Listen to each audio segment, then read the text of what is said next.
What's the millennial question? Apparently, millennials as a generation, which is a group of people who were born approximately 1984 and after, are tough to manage. And they're accused of being entitled and narcissistic and self-interested, unfocused, lazy. But entitled is the big one.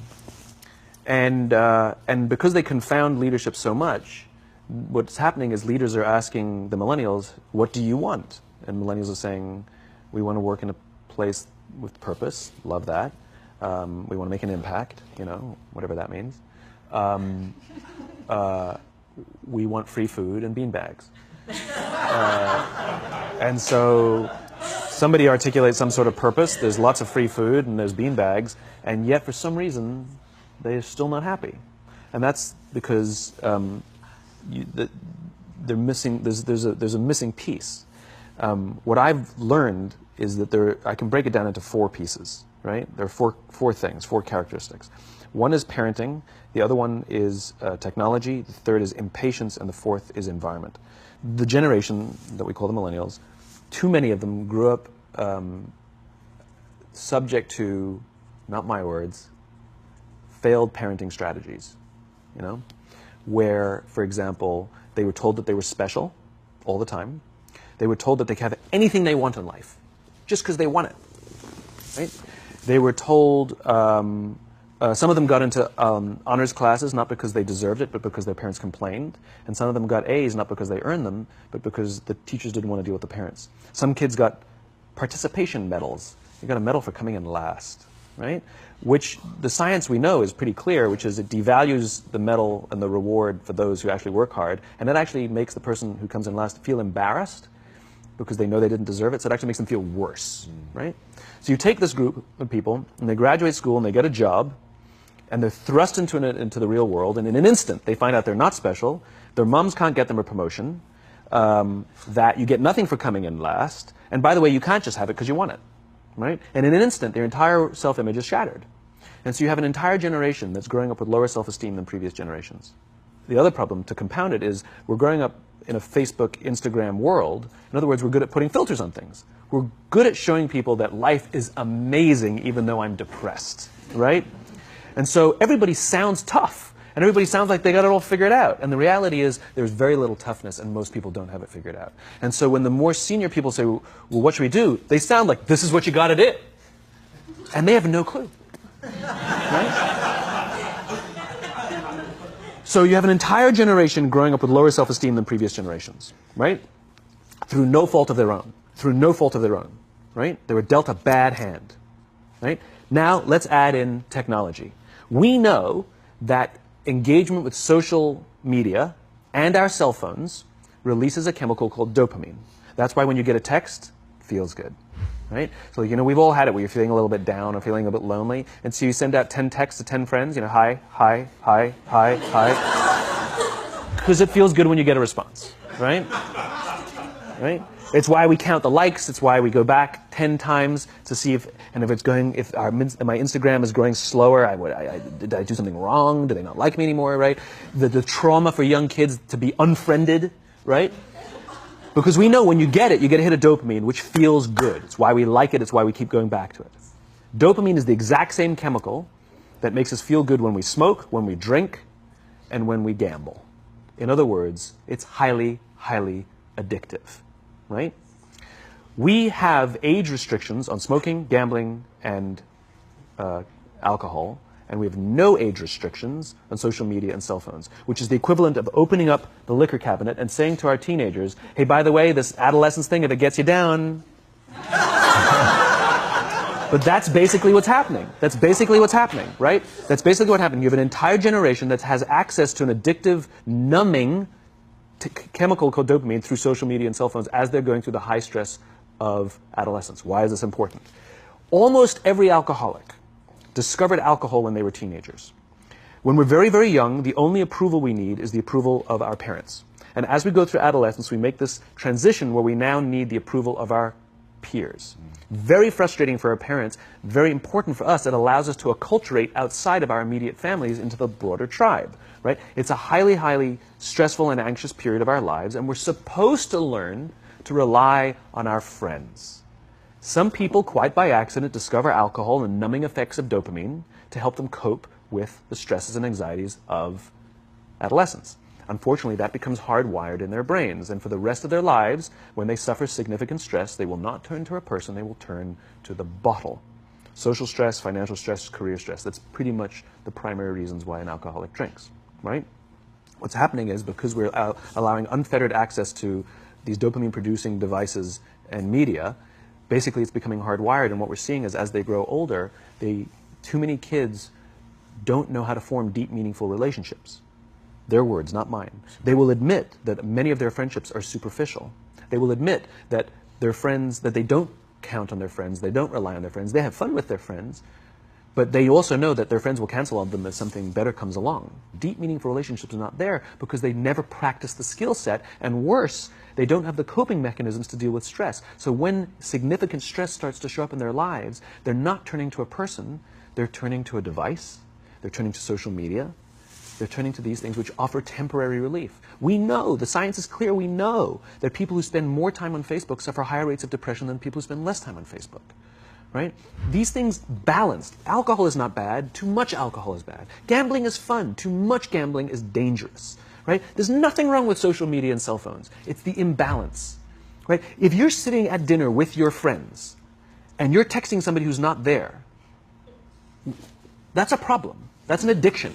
If you're sitting in a meeting with people you're supposed to be listening to and speaking, and you put your phone on the table, face up or face down, I don't care, that sends a subconscious message to the room that you're just not that important to me right now, right? That's what happens. And the fact that you cannot put it away is because you are addicted, right? If you wake up and you check your phone before you say good morning to your girlfriend, boyfriend, or spouse, you have an addiction. And like all addiction, in time, it'll destroy relationships, it'll cost time, and it'll cost money, and it'll make your life worse, right? So you have a generation growing up with lower self-esteem that doesn't have the coping mechanisms to deal with stress, right? Now you add in the sense of impatience, right? They've grown up in a world of instant gratification. You want to buy something, you go on Amazon, it arrives the next day. You want to watch a movie? Log on and watch a movie. You don't check movie times. You want to watch a TV show? Binge. You don't even have to wait week to week to week, right? I know people who skip seasons just so they can binge at the end of the season, right? Instant gratification. You want to go on a date? You don't even have to learn how to be like, hey. You don't even have to learn and practice that skill. You don't have to be the uncomfortable one who says yes when you mean no and says no when you mean no, but yes when you... You don't have to swipe right. Bang, I'm a stud. Right? You don't have to learn the social coping mechanisms, right? Everything you want, you can have instantaneously. Everything you want, instant gratification. Except job satisfaction and strength of relationships, there ain't no app for that. They are slow, meandering, uncomfortable, messy processes. And so I keep meeting these wonderful, fantastic, idealistic, hardworking, smart kids. They've just graduated school. They're in their entry-level job. And I sit down with them and I go, how's it going? They go, I think I'm going to quit. I'm like, why? They're like, I'm not making an impact. I'm like, you've been here 8 months. You know? It's as if they're standing at the foot of a mountain, and they have this abstract concept called impact that they want to have in the world, which is the summit. What they don't see is the mountain. I don't care if you go up the mountain quickly or slowly, but there's still a mountain. And so what this young generation needs to learn is patience. That some things that really, really matter, like love, or job fulfillment, joy, love of life, self-confidence, a skill set, any of these things, all of these things take time. Sometimes you can expedite pieces of it, but the overall journey is arduous and long and difficult. And if you don't ask for help and learn that skill set, you will fall off the mountain, or you will, the worst case scenario, and we're already seeing it, the worst case scenario is we're seeing an increase in suicide rates, we're seeing an increase in this generation, we're seeing an increase in accidental deaths due to drug overdoses, we're seeing more and more kids drop out of school or take leaves of absence due to depression. Unheard of. These are all, this is really bad. The best case scenario, those are all bad cases, right? The best case scenario is you'll have an entire population growing up and going through life and just never really finding joy. They'll never really find deep fulfillment in work or in life. They'll just waft through life and it'll be just, it's fine. How's your job? It's fine. The same as yesterday. How's your relationship? It's fine. Like that's the best case scenario. Which leads me to the fourth point, which is environment. Which is we're taking this amazing group of young, fantastic kids who were just dealt a bad hand. It's no fault of their own. And we put them in corporate environments that care more about the numbers than they do about the kids. They care more about the short-term gains than the long-term life of this young human being. We care more about the year than the lifetime, right? And so we are putting them in corporate environments that aren't helping them build their confidence, that aren't helping them learn the skills of cooperation, that aren't helping them overcome the challenges of a digital world and finding more balance, that isn't helping them overcome the need to have instant gratification and teach them the joys and impact and the fulfillment you get from working hard on something for a long time that cannot be done in a month or even in a year. And so we're thrusting to them in corporate environments, and the worst part about it is they think it's them. They blame themselves. They think it's them who can't deal. And so it makes it all worse. It's not. I'm here to tell them it's not them.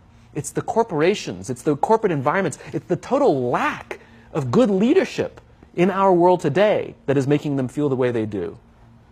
They were dealt a bad hand, and I hate to say it, but it's the company's responsibility. Sucks to be you. Like, we have no choice, right? This is what we got, and I wish that society and their parents did a better job. They didn't. So we're getting them in our companies, and we now have to pick up the slack. We have to work extra hard to figure out the ways that we build their confidence. We have to work extra hard to find ways to teach them the social skills that they're missing out on. There should be no cell phones in conference rooms. None. Zero. And I don't mean the kind of like sitting outside waiting to text. I mean like when you're sitting and waiting for a meeting to start, this is what we all do. We all sit here and wait for the meeting to start. Meeting starting? Okay. And we start the meeting. No, that's not how relationships are formed. Remember we talked about it's the little things? Relationships are formed this way. We're waiting for a meeting to start and we go, how's your dad? I heard he was in the hospital. Oh, he's really good. Thanks for asking. He's actually at home now. Oh, I'm really glad. That was really amazing. I know, it was really scary for a while. That's how you form relationships. Hey, did you ever get that report done? Oh my God, no, I didn't. I'll help you out. Can I help you out with that? Really? That's how trust forms. Trust doesn't form at an event in a day. Even bad times don't form trust immediately. It's the slow, steady consistency. And we have to create mechanisms where we allow for those little innocuous interactions to happen. But when we allow cell phones in conference rooms, we just, okay, have the meeting. And then my favorite is like when there's a cell phone there and you go like this, you go.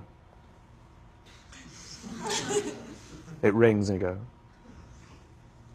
I'm not going to answer that. Like, Mr. Magnanimous, you know? When you're out for dinner with your friends, like, I do this with my friends. When we're going out for dinner and we're leaving together, we'll leave our cell phones at home. Who are we calling? Maybe one of us will bring a phone in case we need to call an Uber or take a picture of our meal. That's what I was saying. Come on. I'm an idealist, but I'm not insane. You know? Not a heathen. I mean, it looked really good. We'll take one phone. And so it's like an alcoholic. The reason you take the alcohol out of the house is because we cannot trust our willpower. We're just not strong enough. But when you remove the temptation, it actually makes it a lot easier. And so when you just say, don't check your phone, people literally will go like this. And somebody will go to the bathroom, and what's the first thing we do? Because I wouldn't want to look around the restaurant for a minute and a half, you know? But if you don't have the phone, you just kind of enjoy the world. And that's where ideas happen. The constant engagement is not where you have innovation and ideas. Ideas happen when our minds wander and we go, and you see something, I bet they could do that. That's called innovation, right? But we're taking away all those little moments, right? You should not, and none of us should charge our phones by our beds. We should be charging our phones in the living rooms, right? Remove the temptation. You wake up in the middle of the night because you can't sleep, you won't check your phone, which makes it worse. But if it's in the living room, it's relaxed, it's fine. But it's my alarm clock. buy an alarm clock. They cost $8, right? I'll buy you an alarm.